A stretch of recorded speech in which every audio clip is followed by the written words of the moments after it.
AEW All Out takes place in 2 nights from Daly's Place in Jacksonville, Florida.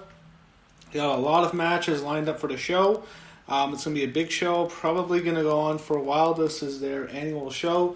The original, this is the second All Out, but kind of the third, because AEW really started with Allin. Even though that was not AEW, Allin started everything. In 2018, they had the Allin show, and it was a smash success. Everyone loved it.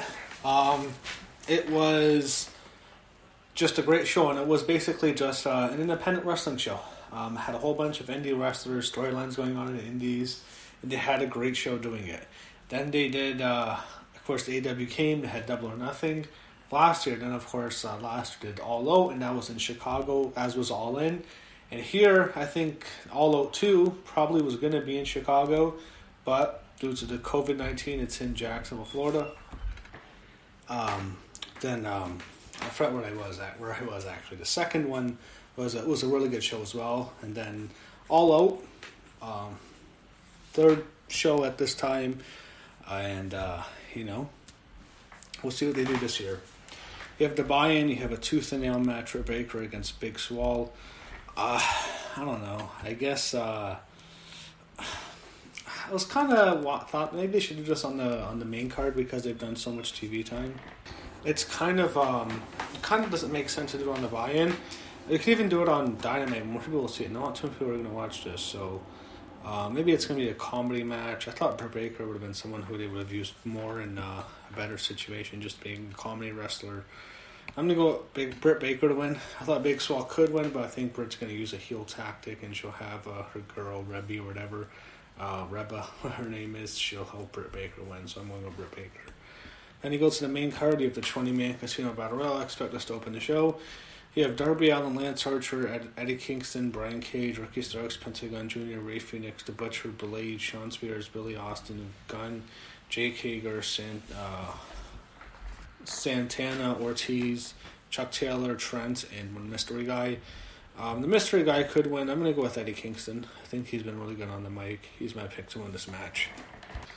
Then you have a tag team match. You had the Young Bucks, Matt and Nick Jackson taking on Jurassic Express, Jungle Boy and Luchasaurus. Could go either way. I'm going to go with Jurassic Express. I was thinking they might do something where Hangman Page cost them the match, but I think they'll put Jurassic Express over Young Bucks. I'll have them lose on the show. Young Bucks, Cody, Kenny, you don't mind losing. Seems like the founders of AEW, they were the guys who really helped build the elite. They don't mind losing, so I think Jurassic Express wins. You have an 8-man tag.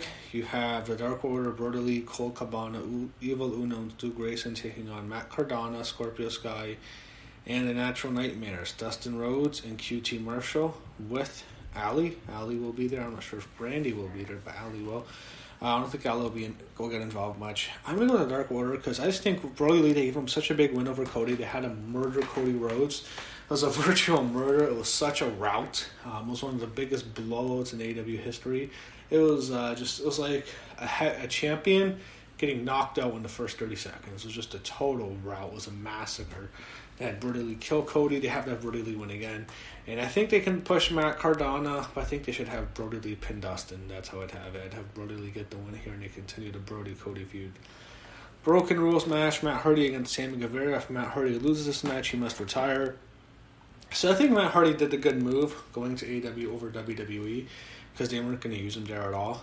But he hasn't to say that he's lit the world on fire in AEW is an understatement.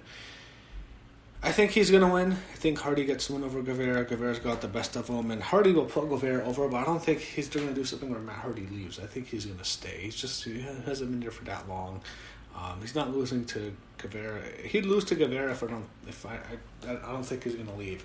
I think they'll have another match after this where Guevara will get the last laugh. He'll get the victory, and he'll win the rubber match, but I think Matt Hardy wins. AEW Women's Title match. Hikaru Shida takes on Thunder Rosa. Tough match to predict because we don't know the status of Thunder Rosa.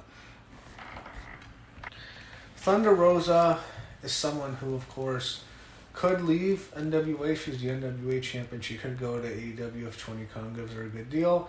And I wouldn't think that would be the worst thing for her to do. Wouldn't it be a bad idea to leave NWA and go to AEW? It won't necessarily hurt NWA because it'll get them exposure. So NWA is getting exposure here. As to who wins, I'm going to say Hikaru Shida wins. They could go with Thunder Rosa and give her the AEW title. I think they're going to give it to Shida. I don't think they'd have their top female star lose like this to someone else. So I'm going to go with Shida and win. But Thunder Rosa, I think, will go AEW eventually and leave NWA. AEW World Tag Team titles are on the line. You have Kenny Omega and Hangman Page defending against FTR.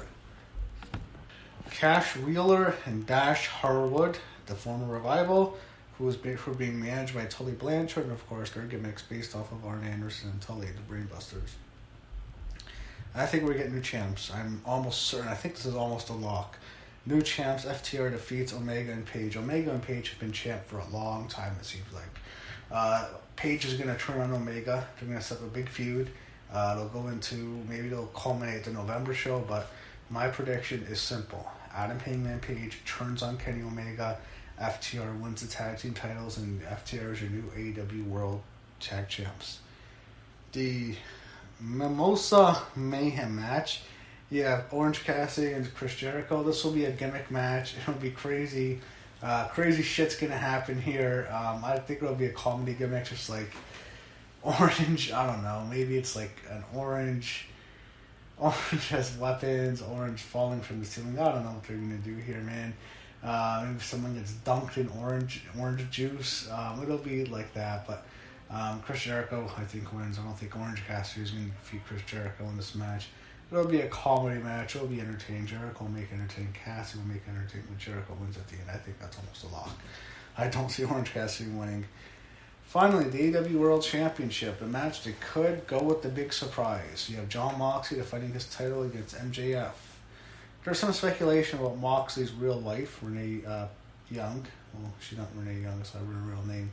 I guess it would be Renee Good. Is that Mox's last name? But I don't think she's going to join AEW. I think she'll go somewhere else. But in this match, I want to bring that up. MJF, he'll have Wardlow there. Wardlow will get involved. MJF could get the belt here. Wouldn't be a bad idea. MJF would be a great champ. He's a great heel. They should consider going with him.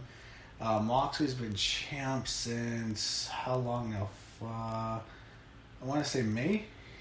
He won the title in May from Jericho. No, maybe February is when he beat Jericho. Yeah, one of those shows. He beat Jericho to get the belt. And I think February. I think Moxley wins. I think MJF could win. It wouldn't be a bad idea to go with MJF. I wouldn't be against going with MJF. I wouldn't be happy if they put on MJF, but I think Jon Moxley retains. So he's my pick, and that's my predictions for AEW All Out.